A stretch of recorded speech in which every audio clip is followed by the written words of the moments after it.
So hello YouTube and all who watches it. Today I'm going to be doing a video about how I got my hair from black all the way to platinum and then down to this more natural blonde. So I'm going to start by introducing what my hair was originally and the background of everything that I did to my hair. So basically I started off with a mousy brown kind of colour, which I'll try and get a picture of, and it had natural blonde highlights running through it. So it's quite similar to what this is now. I basically started dyeing my hair when I was about 13. I went to Tony & Guy and I had highlights done. It looked very nice. It was sort of natural looking.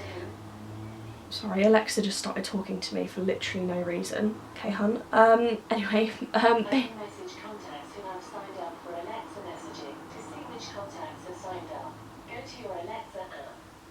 Anyway, so basically I had this naturally blonde highlighted hair kind of, and then I added blonde highlights to it, and that was fine, and I really should have just stopped there. So if you haven't dyed your hair at all and you want to go blonder, just get highlights, like don't do anything else. I basically got carried away and wanted really platinum hair. So I had my hair dyed, but basically where the blonde highlights were versus the newly dyed area, there was a real colour difference. The bits that had already been highlighted were white, and the bits that hadn't ever had dye on them before were very gingery. So there was no way of properly toning it without the white bits getting whiter and the gingery bits just changing slightly but not enough. And it was basically horrible.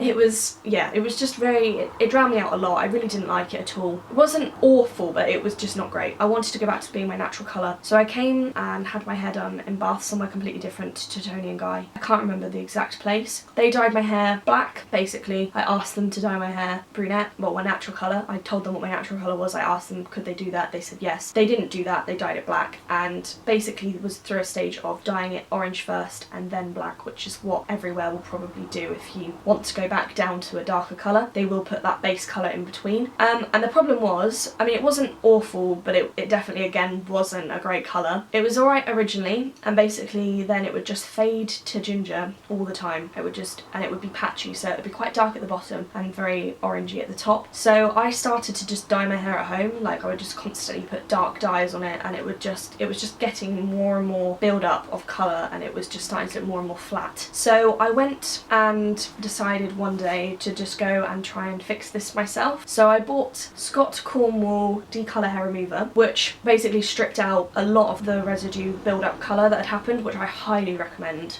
It was really good. The top of my hair then looked almost coppery, and the bottom was still quite dark. Unfortunately, I couldn't get the build-up out of that. I'd already cut loads of my hair off as well, so it was quite amazing how it stuck in the bottom. So I did it again, hoping that that would make a difference, and it didn't. So I wouldn't recommend doing it more than once. Once was definitely enough. And then I couldn't just stay with that colour. It wasn't a good colour to stick with, although it wasn't awful, but it just really wasn't what I was going for. So I started to bleach my hair, and I used several different bleaches, but the one that I mainly used was Be Blonde Jerome Russell Maximum Blonding Kit, which had a horrible consistency from what I can remember, and a little did not go a long way. So I would say if you've got long hair or thick hair, buy more than you need so that you're ready, so that you don't accidentally run out halfway through. I didn't, luckily, because there was a shop nearby, so it's fine. But it isn't a good idea to just do this without pre-planning. You really need to think about it before you start going into this. I had to bleach my hair several times. So my hair luckily is very, very strong. It didn't rip, it didn't tear. Basically it stayed the same. It didn't ruin my hair at all. It didn't dry out. Nothing changed within my hair. So that's just lucky. So I would not recommend putting that amount of bleach on normal hair. If your hair tends to be drier or is weaker and you don't think it's going to withstand it, do not do it. It was very, very risky of me to do this, but I was just got to the point where I was just basically so sick of my hair being so dark and washing me out so much. I had to do something, and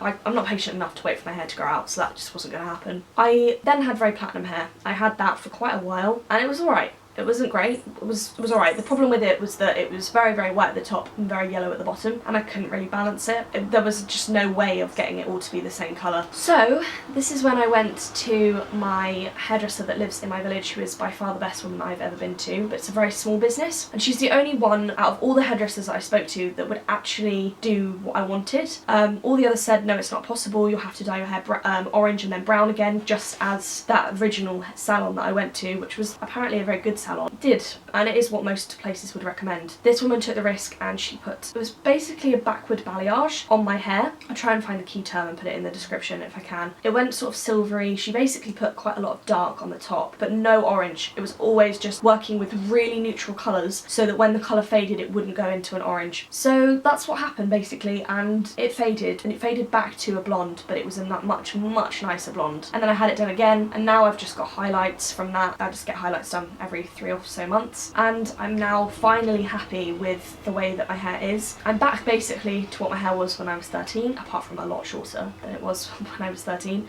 So I would just basically recommend not doing anything until you've really thought through what you actually want to get out of your hair. And speaking to quite a few hairdressers, because one opinion might not be the only one. They're all saying things for a reason, but it's important to just watch YouTube videos, Google a lot, speak to different people, just to figure out exactly what you want before you start doing anything, because you could end up being stuck with a colour that you really hate. And if you've got much weaker hair than me, then it might not be an option to just bleach it all out, because it really was obviously heavy going putting that amount of bleach in my hair. So I'm just very lucky that it didn't all rip out, but that definitely could have been an outcome that could have happened. So just consider that before you start doing anything basically. So thank you for listening, and please subscribe and press the little bell so that you can get a notification as to when I post a new video. And if you have any questions at all, please put them in the comments. I'm more than happy to answer anything.